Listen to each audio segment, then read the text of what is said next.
Hello, Goodland Church. Happy, beautiful Santa Barbara Saturday to you. Hope that you've had a great week. We're going to dive back in once again into the Gospel of Mark together.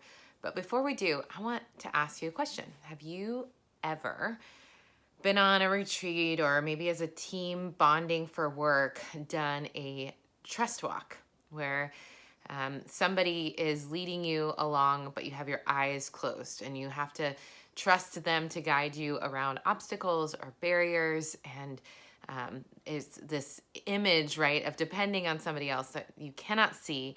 But what often happens in those scenarios, and I've seen this happen in many groups that I've facilitated this activity, is that we sense as our eyes are closed, our other senses are heightened. So that when we can't see, our sense of hearing or our sense of touch, those seem to be exaggerated or ramped up so that we can kind of get a sense of our surroundings. So I want you to think about that, about the feeling of closing your eyes and letting your other senses take over, getting a sense of what's happening around you. All right. So that might be able to put you in the shoes of the guy that we're going to encounter today in chapter 10 of Mark. There's a guy by the name of Bartimaeus, and he is blind. And so we're going to hear about his story and walk through the passage together today, as we usually do. And then at the end, we'll do some application. Okay, so the end of Mark chapter 10, beginning in verse 46. Then they came to Jericho. As Jesus and his disciples, together with a large crowd, were leaving the city, a blind man, Bartimaeus, which means son of Timaeus, was sitting by the roadside begging. When he heard that it was Jesus of Nazareth, he began to shout, "Jesus, Son of David, have mercy on me." Many rebuked him and told him to be quiet, but he shouted all the more, "Son of mercy, Son of David, have mercy on me." Jesus stopped and said, "Call him." So they called to the blind man, "Cheer up, on your feet, he's calling you." Throwing his cloak aside, he jumped to his feet and came to Jesus. "What do you want me to do for you?" Jesus asked him. The blind man said, "Rabbi, I want to see." "Go," said Jesus, "your faith has healed you." And immediately he received his sight and followed Jesus along the road. All right, so we have this scene. If you remember in the weeks prior, we have been watching and journeying with Jesus as he's moving up towards Jerusalem, towards the crucifixion, towards his death. And there's this collective sense of determination and urgency. Now, Mark's gospel is the most urgent. If you remember, we've talked about this many times, that he says immediately and suddenly, and it's quick, fast-paced storytelling. But there, on top of that, seems to be this determination on the part of Jesus, this eyes focused on the goal, moving towards Jerusalem. And so we have, if you remember last week, we had Jesus telling them, his disciples again, that he was going to suffer and he was going to die, but he was going to be raised on the third day. And there was that interaction with Jesus and James and John when they asked Jesus if they could sit on his left and his right. Now that passage and the passage today are put side by side with intentionality. The gospel writer wants us to see these two passages together. Because if you remember, last week we noticed that James and John seemed to not be able to comprehend what Jesus was actually saying. They didn't really understand in its fullness what Jesus was about to do. And they still had in their mind this concept of a kingdom that would overthrow earthly powers and authorities, that would restore Israel to its prominence, that would restore it to its power. And so they're looking at Jesus as the one who is going to do this, to accomplish these purposes. And so they're interpreting the events of Jesus moving towards Jerusalem as this is when the battle begins. This is when he's really going to show his power. This is when he's really going to show off and he's going to assert his authority once and for all, and the kingdom of Israel will be established. But that's not what's happening at all. And Jesus rebukes his disciples because they do not see what is actually going to happen. So by contrast, we have these disciples who've been walking with Jesus for about 3 years now, learning the way of Jesus, learning the way of the kingdom, experiencing what it means to be his disciple. And they haven't yet gotten it. They're still, some would say, blind. They have blindness, not physical blindness, but spiritual blindness. So that's the stage that's set for this encounter in Jericho with a man by the name of Bartimaeus. All right, so in the Hebrew, Bar is son of. So Bar Timaeus, so he's the son of Timaeus. We know his name. We know where he is. He's in Jericho. So the road from Jerusalem to Jericho was a pretty famous road. There were many stories that took place on that road. It was a mountainous, hilly, but pretty busy thoroughfare because you'd go up to Jerusalem and come back down to Jericho. And so this place that Bartimaeus had decided to sit and beg was strategic. There would be lots of people. They would also be coming down from Jerusalem to Jericho. So typically they're coming from this experience of a pilgrimage. So Jewish men would go up to the temple and would come back down. So they're having this religious experience. Maybe generosity was part of their experience. Maybe they were having this encounter with God. Maybe that would promote gratitude, and likelihood they would be concerned for those who didn't have, like this blind man, Bartimaeus. So here he was, sitting on the side of the road, and he begins to hear about this commotion around him, and he's wondering what's going on. And sure enough, he finds out through hearing that it's Jesus of Nazareth. So he can't see what's going on, but he can hear the rustling, he can hear the crowds. It's Jesus, his disciples, and a large crowd, it says.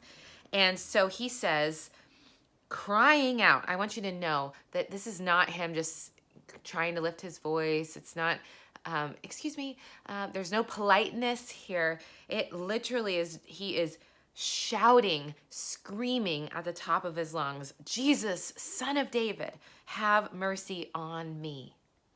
Now, this is a messianic title for Jesus. This is unique to the book of Mark for him to be able to use this title here. And it says, have mercy on me. Now, people around him told him to be quiet. They tried to rebuke him. They tried to, squelch him, but instead it says that he shouted all the more, Son of David. Again, connecting Jesus to the kingdom of David, this promised kingdom that would be eternal.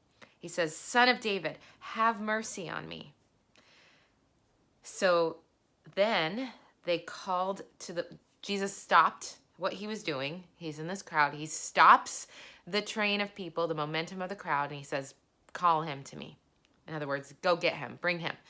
So he goes, so some of them go to the blind man and say, okay, it's your day. Like, lucky you, cheer up. He wants to talk to you. Get on your feet. He wants to see you. So he throws off his cloak, which would have been maybe a sign of his status as a beggar, and he jumps to his feet and came to Jesus. Now, Jesus asks him this question, what do you want me to do for you?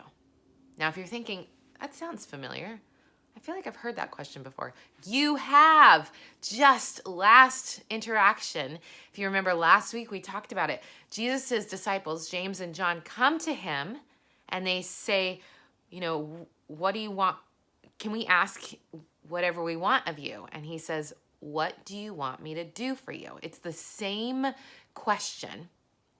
And if you remember, we really emphasized the fact that they got it wrong, right? The disciples were after their own ambition, their own selfish gain. They were competition and rivalry, and they were not seeking the things of God.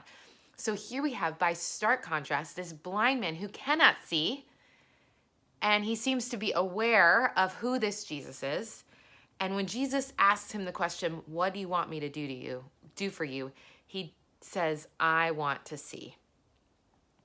And Jesus says, go, your faith has healed you. Immediately he received his sight and he followed Jesus along the road.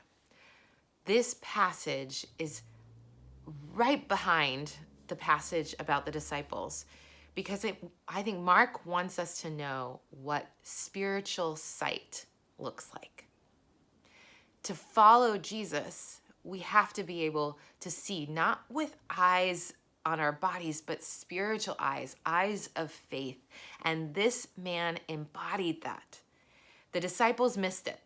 They had all the evidence in front of them. They had every reason to believe and to know who Jesus was, but they didn't see it.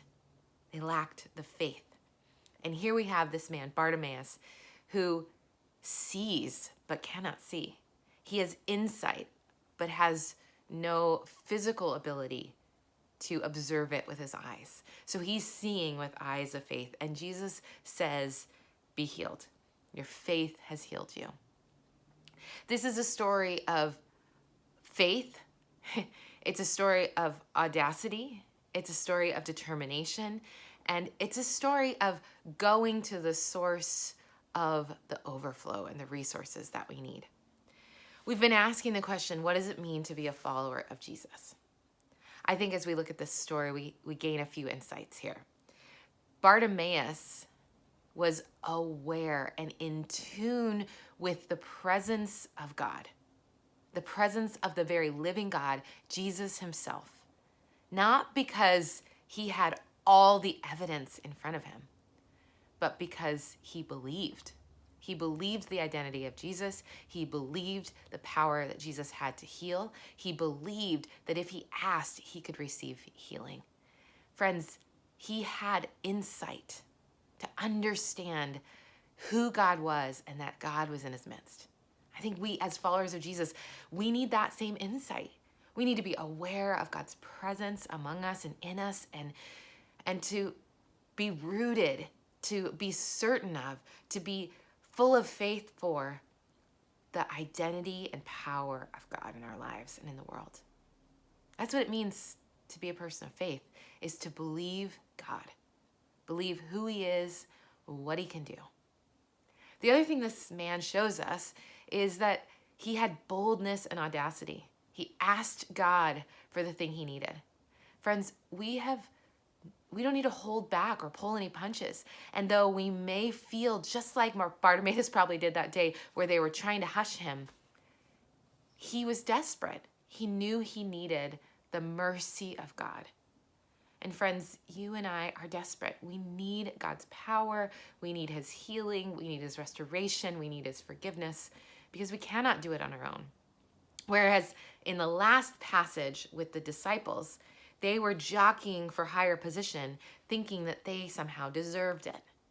And in this passage, we see a man who is desperate because he knows he has nothing to do to earn it. He just cries out in boldness and audacity and asks the living God for his mercy and his healing. So I wonder, what in your life are you desperate for? What are you desperate for healing for? What are you desperate for God's power to be displayed through? Ask the God of the universe. Have tenacity and ask him. God says in Jesus, what do you want me to do for you?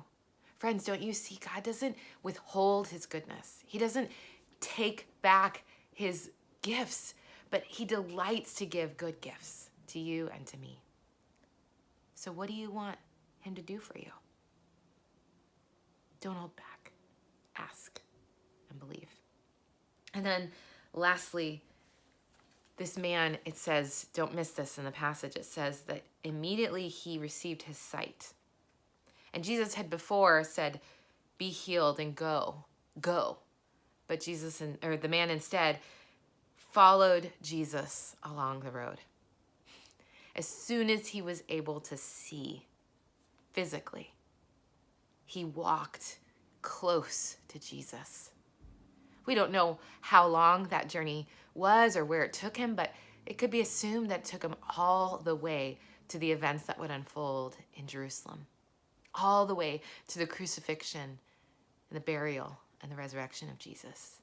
A man who had no physical sight, but had spiritual sight, is now able to walk with faith in the new sight he's received.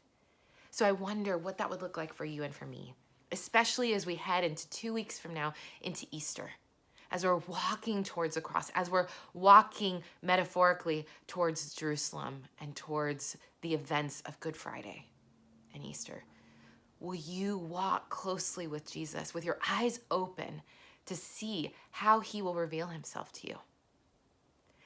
And not just these 2 weeks, but how has God revealed himself to you in the past? How have you seen his power? How have you seen his healing? How have you seen his truth? How have you seen his transformation in your life, in the lives of those you love and know?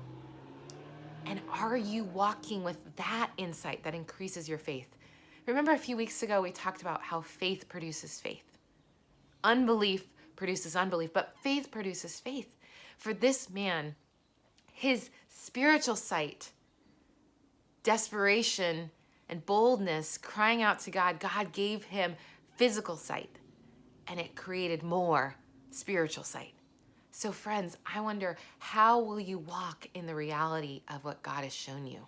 How will you live every day, starting right now, right in this day, to walk in closeness with God? That's what it means to follow Jesus, to be people of spiritual sight, faith, people who ask God for all that we need and depend on him and trust him for his provision, and we walk closely with him. That's my prayer for you this week. That's my prayer for us as we walk towards Easter together as a community. Lord, may you know and see with eyes of your heart, eyes of faith, but also eyes of your body, to see how God is moving and working and acting in you and through you and among us. Amen.